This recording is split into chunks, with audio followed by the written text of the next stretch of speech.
Hindi na maitatago ni Janine Gutierrez. Inamin ang kanyang kagalakan na kasama si Iko. Kung bago ka lang sa channel na ito, huwag kalimutang mag-like, share, comment, and subscribe. At huwag kalimutang pindutin ang notification bell icon para maging updated ka sa bawat upload nating video. Nabunyag ng kakagulat na detalye, Janine Gutierrez inamin ang saya kasama si Jericho Rosales. A love story unfolds sa isang kapanapanabik na twist na bumihag sa puso ng mga tagahanga. Hayagang ibinahagi ni Janine Gutierrez ang kanyang kaligayahan kasama si Jericho Rosales na nagdulot ng matinding kasabikan sa kanilang mga taga-suporta. Ang kanilang namumulaklak na relasyon na naging paksa ng maraming bulong at haka-haka ay opisyal na ngayon sa bukas at tila ang pag-ibig ay tsak na nasa himpapawid para sa talentadong paris na ito. The Power Couple, Janine Gutierrez at Jericho Rosales. Si Janine ay isa sa mga hinahangaang artista ng kanyang henerasyon at si Jericho ay isang minamahal na aktor na may maraming taon ng karanasan sa industriya. Ay palaging kilala sa kanilang professionalismo at hindi maikakaila sa kagandahan sa labas at labas ng screen. Ngunit kamakailan lamang ang kanilang chemistry ay lumipat ng higit sa trabaho at sa larangan ng pag-iibigan. Mabilis na ipinagdiwang ng mga tagahanga ang pagiging bukas ng mag-asawa tungkol sa kanilang koneksyon, kung saan marami ang nagpahayag ng kanilang kasiyahan sa kanilang maliwanag na kaligayahan. Ang kanilang relasyon na umusbong mula sa isang matibay na pagkakaibigan ay naging inspirasyon sa marami na humanghanga hindi lamang sa kanilang mga individual na talento, kundi pati na rin sa kanilang tunay na pagmamahal sa isa't isa. Isang matapat na sandali sa isang taus-pusong post. Inamin ni Janine ang saya na naramdaman niya kapag kasama niya si Jericho, na nilinaw na higit pa sa pag-arte ang kanilang pagsasama. Inilarawan niya kung paano ang kanilang mga sandali na magkasama ay puno ng tawanan, pagmamahal at suporta. Para kay Janine, ito ang pagiging tunay at malalim na koneksyon na ginawang espesyal ang relasyon nila ni Jericho. Ang mga tagahanga ng parihong mga bituin ay dinagsa ang social media ng mga pagbati at mensahe ng suporta. Sabik makita ang magandang pag-iibigan na patuloy na lumalago. Ang transparency ng mag-asawa ay nagdulot sa kanila ng higit na paghanga mula sa kanilang mga tagasunod, kung saan marami ang nag-uugat para sa kanilang kwento ng pag-iibigan na tumagal ng mahabang panahon. Ano ang susunod para kina Janine at Jericho?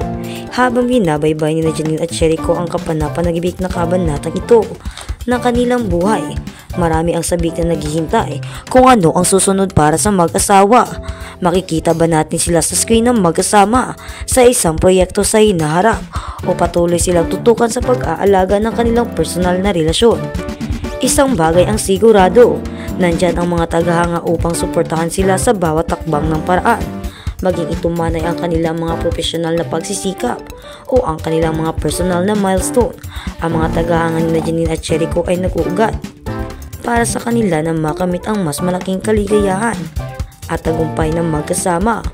Ang kwento ni Janine at Jericho ay isang magandang paalala na ang pag-ibig ay maaaring mamulaklak sa hindi inaasahang paraan, kahit na para sa mga nasa mata ng publiko. Ang kanilang pagiging bukas at katapatan sa kanilang relasyon ay nagpapalalim lamang sa kanilang relasyon sa kanilang mga tagahanga, na nagpapatunay na ang pag-ibig at kaligayahan ay palaging nagkakalaga ng pagdiriwang habang patuloy na binabahagi ng dynamic na duo na ito ang kanilang paglalakbay.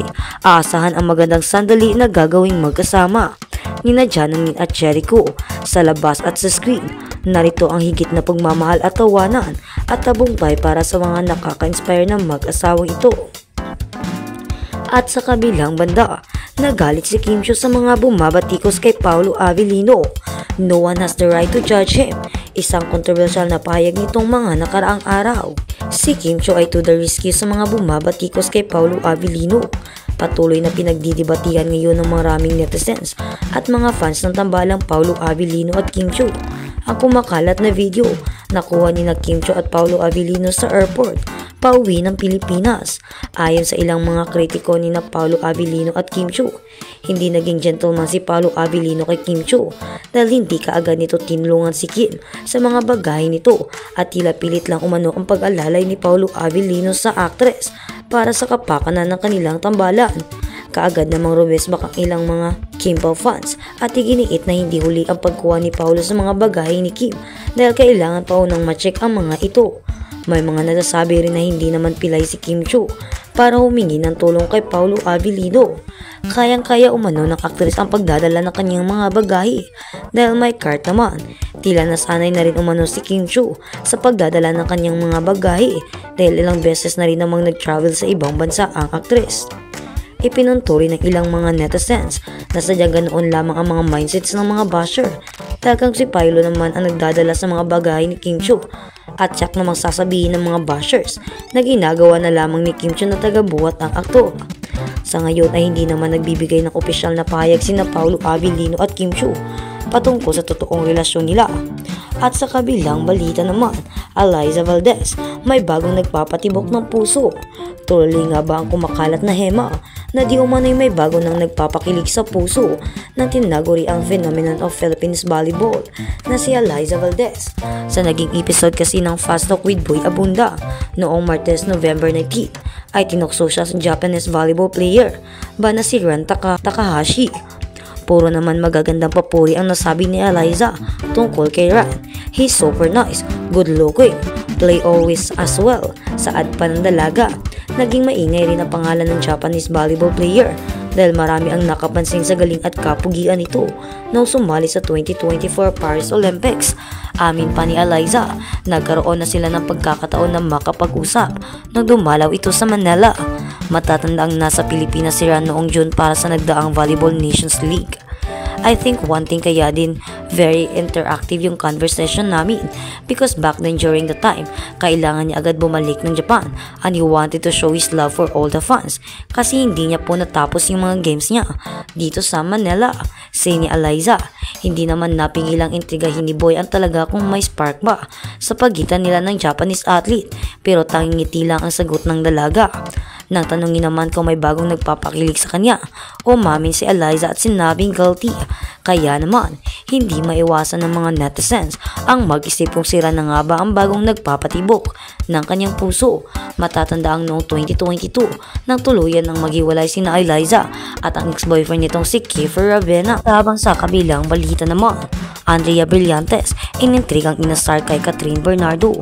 Pinag-uusapan ang ibinahagi ng isang Marisol na litrato ni Catherine Bernardo nakuha sa labas ng isang bahay. May address itong Harborside 58 kung saan nakasulat sa pinto nito ang pangalan ng residente, Martha Blade. Nakakaintiga din ang puzzle look ni Catherine sa naturang name so.